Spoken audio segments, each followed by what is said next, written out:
I'm 36F. I spent a while in US when I was 23 due to a 6-month work project. I met this guy named Kyle, 28M at the time, and we had a really intense relationship. However, I ended up pregnant because the condom broke, and he refused to be a part of the child's life. We had been dating for around 5 months by then, and I waited for him to come around, but he disappeared. I went back to my country, Argentina. After 2 months, I reconnected with my ex, Guido, and told him how scared I was of being a single mother. We ended up getting together again, and he promised to adopt the child because he always wanted to be a father and to have a family with me. We got married and raised my daughter Olivia together. We ended up having a son together, Martin. My husband loves both of them equally.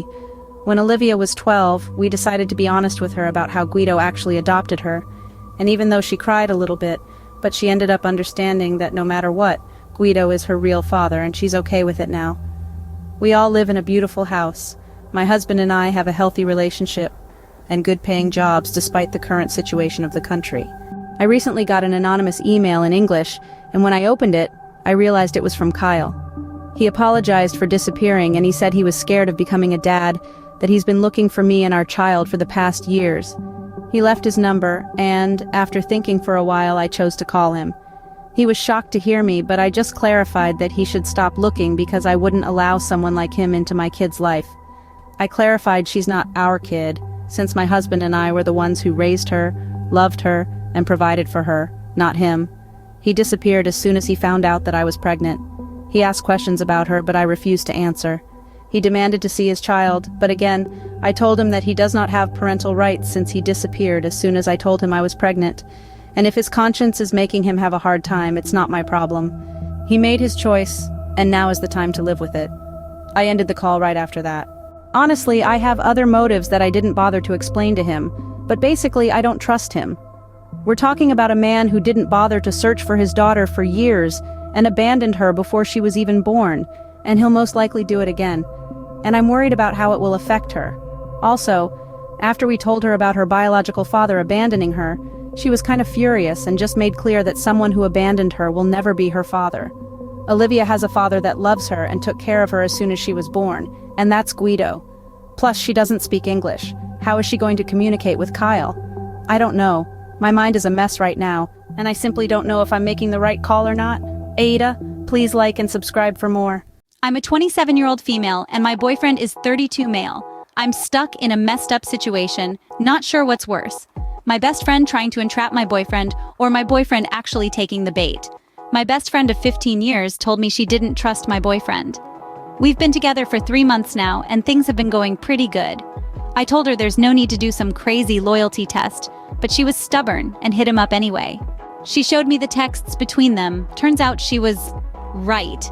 She hit him up one night saying she shouldn't say anything, but she had a secret crush on him and that they should hang out.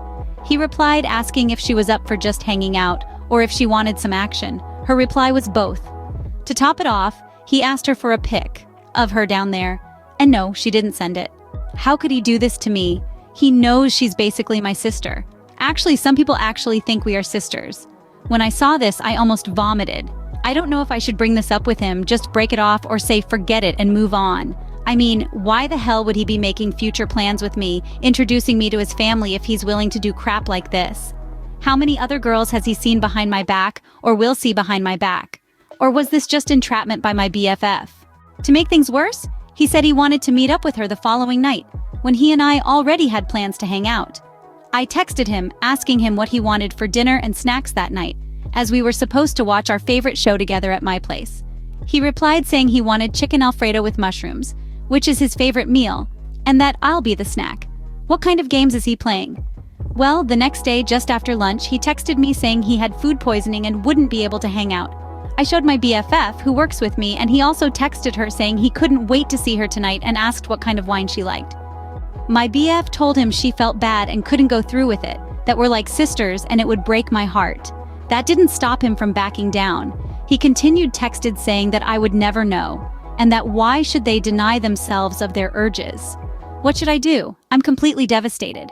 My BFF said I should text his actual brother and get revenge, but that's just not how I am. I feel there is never an excuse to cheat, regardless of the situation.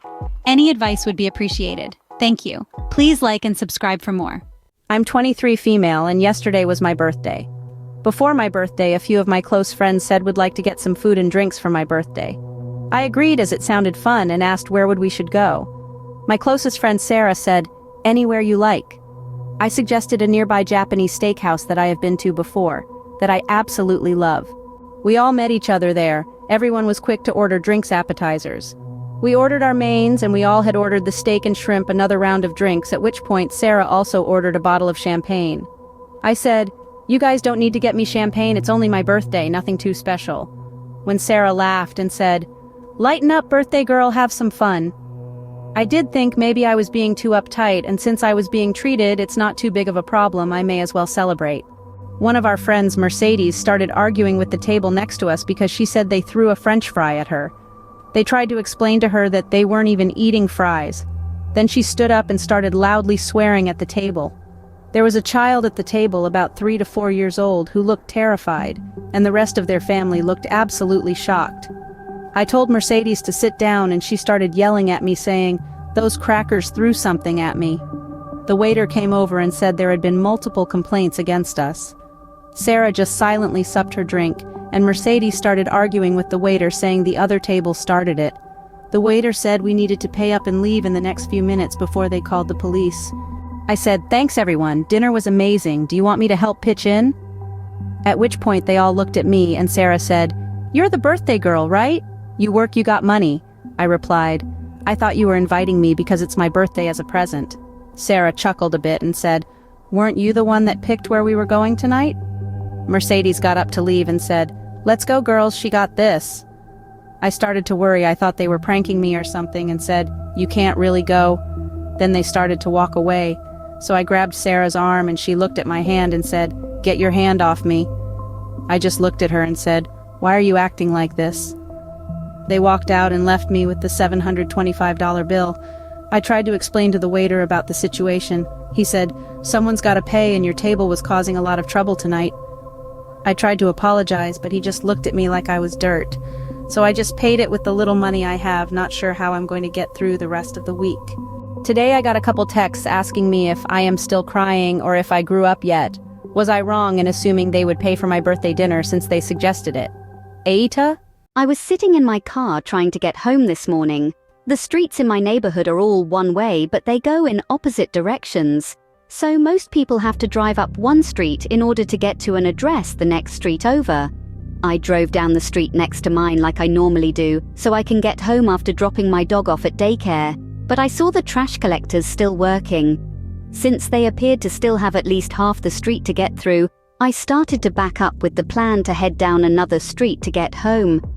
Unfortunately, a couple of cars started lining up behind me. The way they were lined up, they were still able to see the same garbage truck that I could see several yards away, but they refused to let me back up. Instead, they honk their horns and yell out their windows angrily at me. I'm pissed at this point, so I pulled over and let them pass. But this is a residential street in an inner city, so there isn't much room. Again, I'm getting angry, yelling and honking. I can't move forward. I can't pull over much more, but I attempted to give them a bit more room. These two, I think it was 2, maybe 3, cars finally inch past me, flipping me off as they pass by. I try to back up again, but now there's a school bus blocking my path. Okay, so clearly this isn't going to happen, so I resign myself to sitting in this queue until the trash collectors are finished. Ahead of me are the same cars that demanded that I get out of the way, but now they are angrily honking their horns and yelling at the men working. This of course isn't encouraging them to work any faster, and all told everyone ended up sitting there for close to 10 minutes before we could get to the end of the street. If these people had used their heads and their eyes to back up, we all could have moved off the street and gotten on our way much faster, but they were determined to be complaining dicks. But I have to wonder if I was the one being entitled for expecting them to move at all. Was I wrong to think this made sense to everyone else? Or is there a better way to look at this?